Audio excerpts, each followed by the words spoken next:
You're running full speed, but the markets are faster.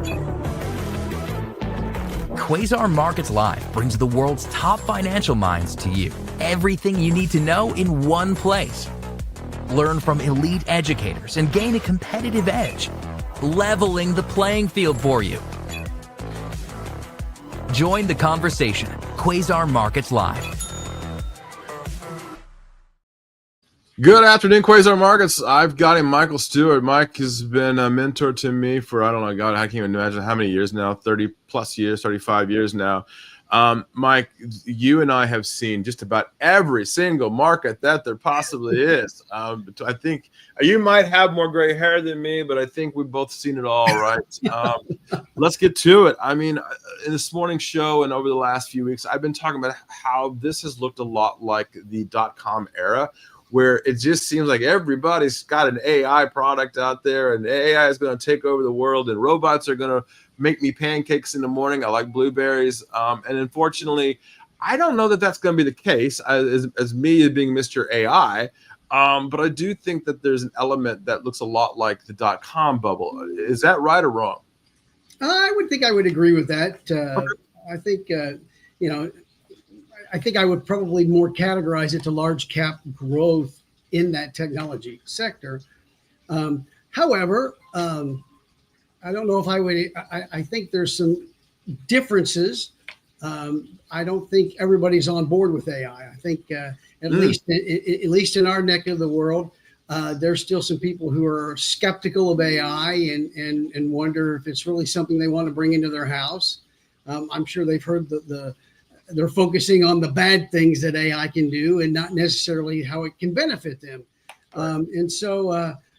Whereas I think we saw the dot-com craze, everybody wanted to be on board with that because anything with dot-com was magic, and that's what happened.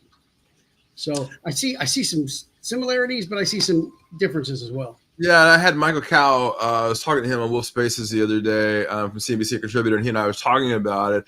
That the difference is the dot-com is, well, my old boss, Bill Clinton, in that era, that the budget was passed, that it would be a surplus.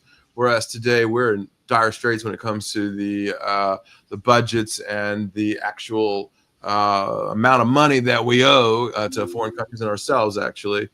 But let's talk about that from that perspective. The president is now saying, okay, we're going to get all these deals done. Japan came first. Well, here we are in mid-July. Is this are we out of the woods yet with these problems here? Because if we've got an AI issue now, we've got all these massive issues. Is this another issue we've got to worry about? I don't know if there's another issue in the AI arena, so to speak. Okay. But I don't think we're out of the woods. I still think we've got some volatility coming just on what happens with the tariffs and things like that. But one of the things that I've always thought about this president is, he's a pretty good negotiator, and when you negotiate things, you always ask for the moon, knowing you full and well and good, you're not going to get the moon, but you're going to get somewhere in between. And so when we had Liberation Day and they came out with all the tariffs, I kind of just chuckled because I thought, okay, this is the way he negotiates. There's no way he's going to implement these, I think people forgot that that's how he negotiates. He does things like that. Like this go around, now that he's starting, we got a much calmer market because it's not 100% tariff. It's now down to 15%. Right. But speaking of the moon, I mean, him and Santa Claus and his Mrs. Claus, and better known as Elon Musk, two of them together, buddy, holding hands, not holding hands anymore. The richest guy in the world is not playing nice with Trump. It's cost him a little bit with Tesla. Is there more problems with just the macro side of this with Elon and Trump not playing nice with each other? I don't think there is. I think this is just, I think these are just two guys that got mad at each other, and they're mad, and a month later, 2 months later, 3 months later, everything will be fine. I don't think. I think there's just some major disagreements there. Yep. And when the some of the things that were passed in the big beautiful bill, I think Elon didn't appreciate, and he made it clear of that. Yeah, but unfortunately, I mean, it did hit him a little bit in the space side, and of course with the electric vehicles and Right, battery issue there. right. All right, let's get to it. I had Steve Flanagan on this morning. Steve being the former head of J.P. Morgan's Forex desk for 30 plus years. Was not happy with the dollar being at 97.33. Thinks the dollar's pretty cheap. You think the dollar's going to push back up here as he does? Ooh, that's a good question. I mean, I was just in a conference this morning, and I don't know. I think we're going to see the dollar go a little bit lower. And I only say that because a weaker dollar is going to be more beneficial for what's going on, and so I don't know. I'm kind of the opinion that we might see it go a little bit lower. Okay, I like that. So my specialty, but I do think that we'll probably see that happen. Let's get into your specialty.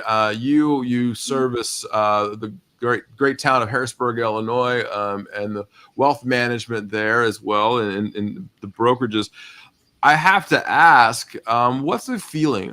For me, I've been buying VXX like crazy and thinking that I need to protect my portfolios. Is there a lot of malaise out there? Are people worried? Are they not? Oh, this is okay. It's going to pass us. Or is this going to be something like we don't know what's going to happen? We need to get out of the markets. I don't see that happening. Okay. Obviously, the way we invest, we invest for the long term. I do think there's probably some short-term volatility, and as we started off the show, I do think large cap growth is a little frothy. I think I don't know that we'll see a major correction so much as a rotation, maybe, and maybe see the markets go broader as far as just large cap growth or the Mag 7 or those of those nature. So you're saying a healthy pullback? Because this morning, Steve Flanagan says 3 to 5%. I'm saying 10% pullback correction. What are you thinking? I think a healthy pullback would not be surprising. A 10% correction from this point, I think probably might be a little. I don't know about 10%, but maybe a 5 to 10 might be healthy. But I think we in the second quarter alone, we zigged and zagged dramatically, and that. That's not precedented. So I wouldn't be surprised if we give a little back. A month ago, I was on the floor with the New York Stock Exchange with Dan Niles, who's well known in the CNBC circles, and he made some comments, and he and I were chatting about it, that he thought that the markets were great now. Come Thanksgiving, we're all going to be crying, and that there's going to be a serious correction come Thanksgiving. What are you thinking about that? Well, I guess my question would be, how serious is serious? If we're talking about a 5%, correction or 10, I would not consider that a serious correction. Okay. And that's so I'm not. I don't know that I would be in that camp. Now again, we can all speculate, but I don't see that happening. Yeah, and you talk about the terrorists, you talk about Elon Musk, and a couple of days ago, I guess, you saw the numbers of Tesla sales in China. Were terrible. And you're seeing where today Japan has cut a deal. Indonesia yesterday cut a deal. Is that also seeping into people's minds, thinking that there's going to be a pullback? Is that part of it, or is it just because that we just need a pullback in order to go higher?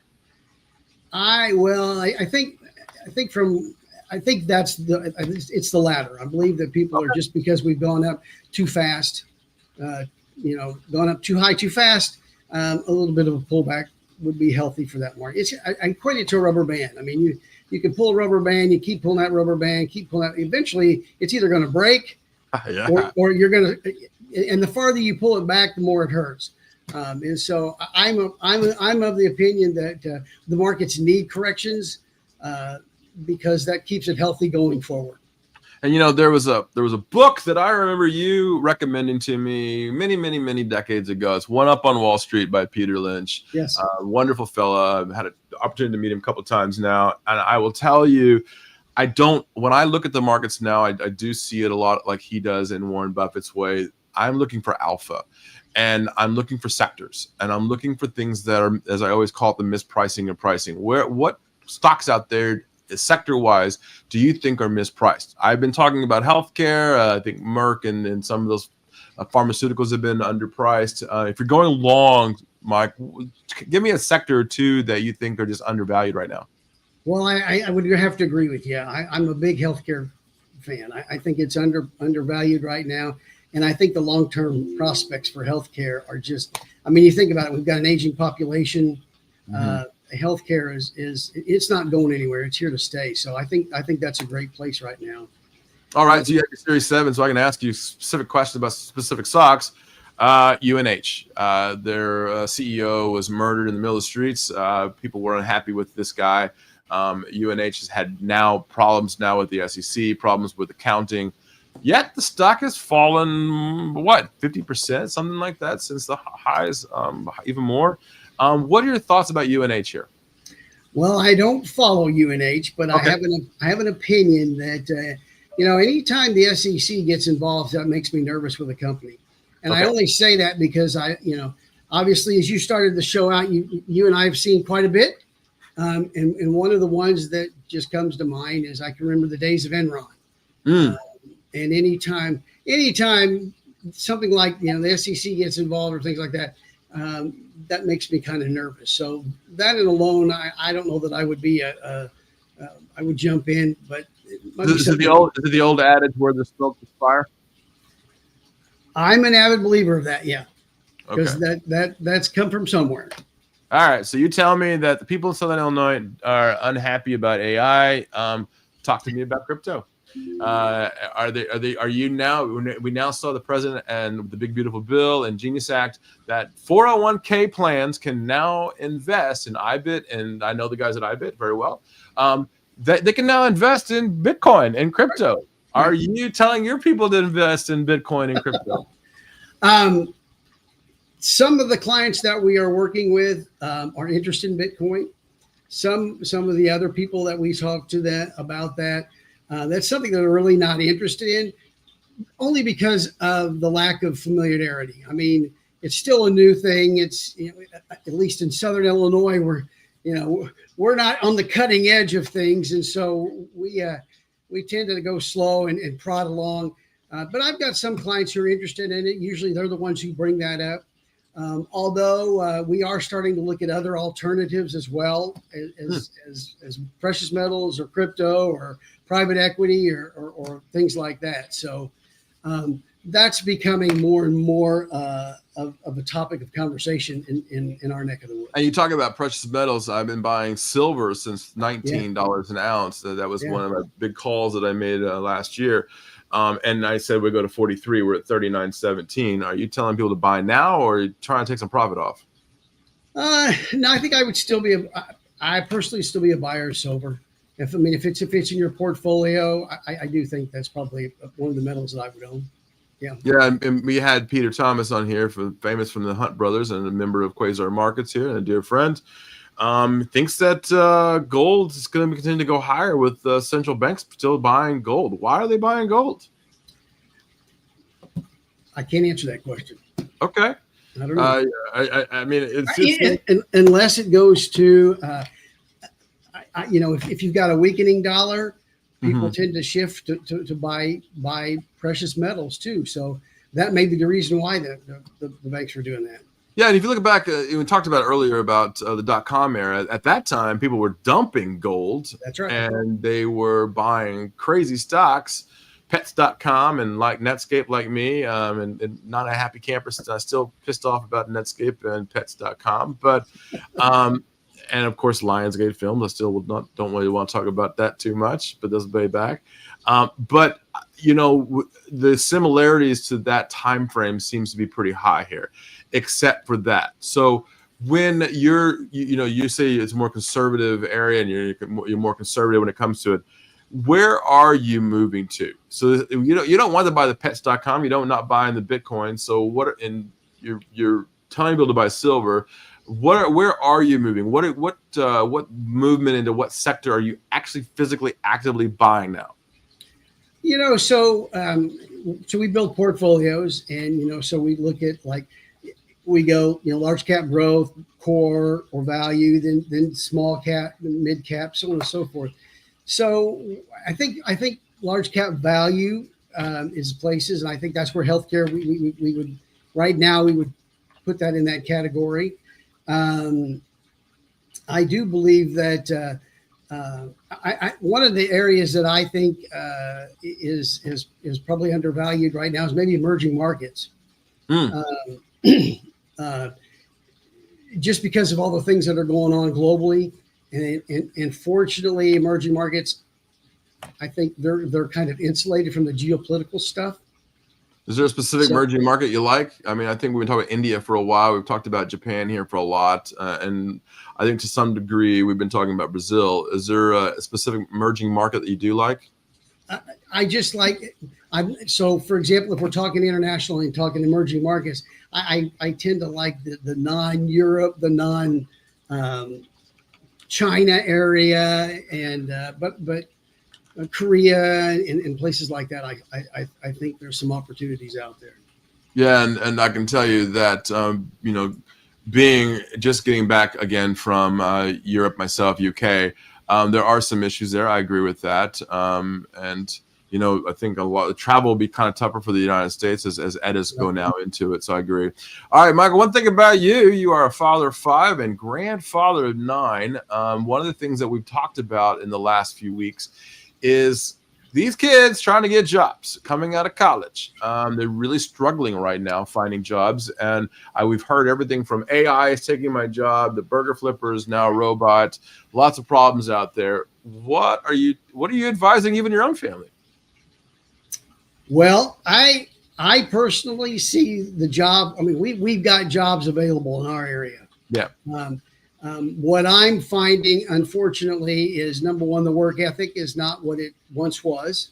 I had a conversation the other day with my son and what he wants per hour. I'm thinking, why would you get that per hour when you don't have a college education yet or something like that? So, okay, well, let me ask that. I mean, is college still pertinent in this day and age? I don't know if college itself is pertinent. I think a higher education, whether it's a junior college or even a trade profession or trade is, and I think my personal opinion is we need to bring trades back. I think that's a very needed area. And I think that's a very, those. And what do you say to people like myself who say AI is going to do the plumbing for you? AI is going to be doing the cooking for you. AI is going to be the robots. We had a robotic company here about 3 weeks ago on the platforms talking about. I saw him out in Vegas, and one of the things he said, look, we're not there yet. The humanoid side of things isn't there yet, but he goes, we're 10 years away.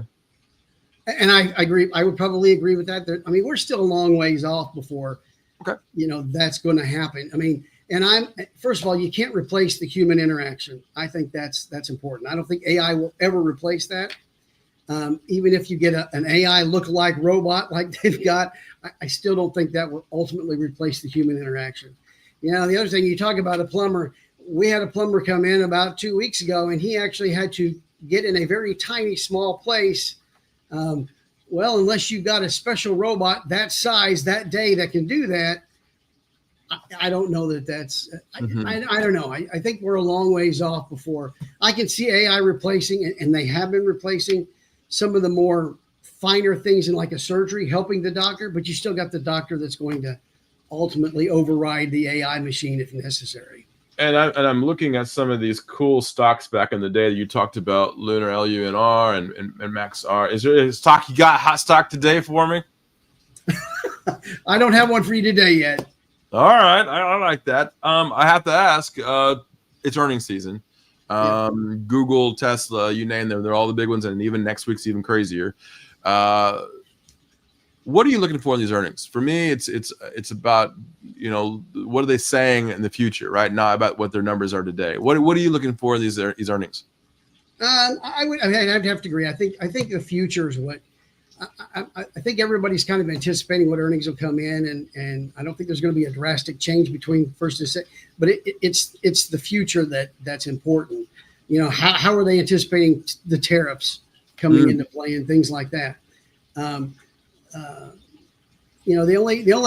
only thing that I get a little worrisome about is sometimes when they come out with they kind of downplay it in hopes that it'll come out better than what they expected. But in other words, you prepare for over deliver but under promise. Yeah. And is there a specific stock that you're actually looking at for earnings?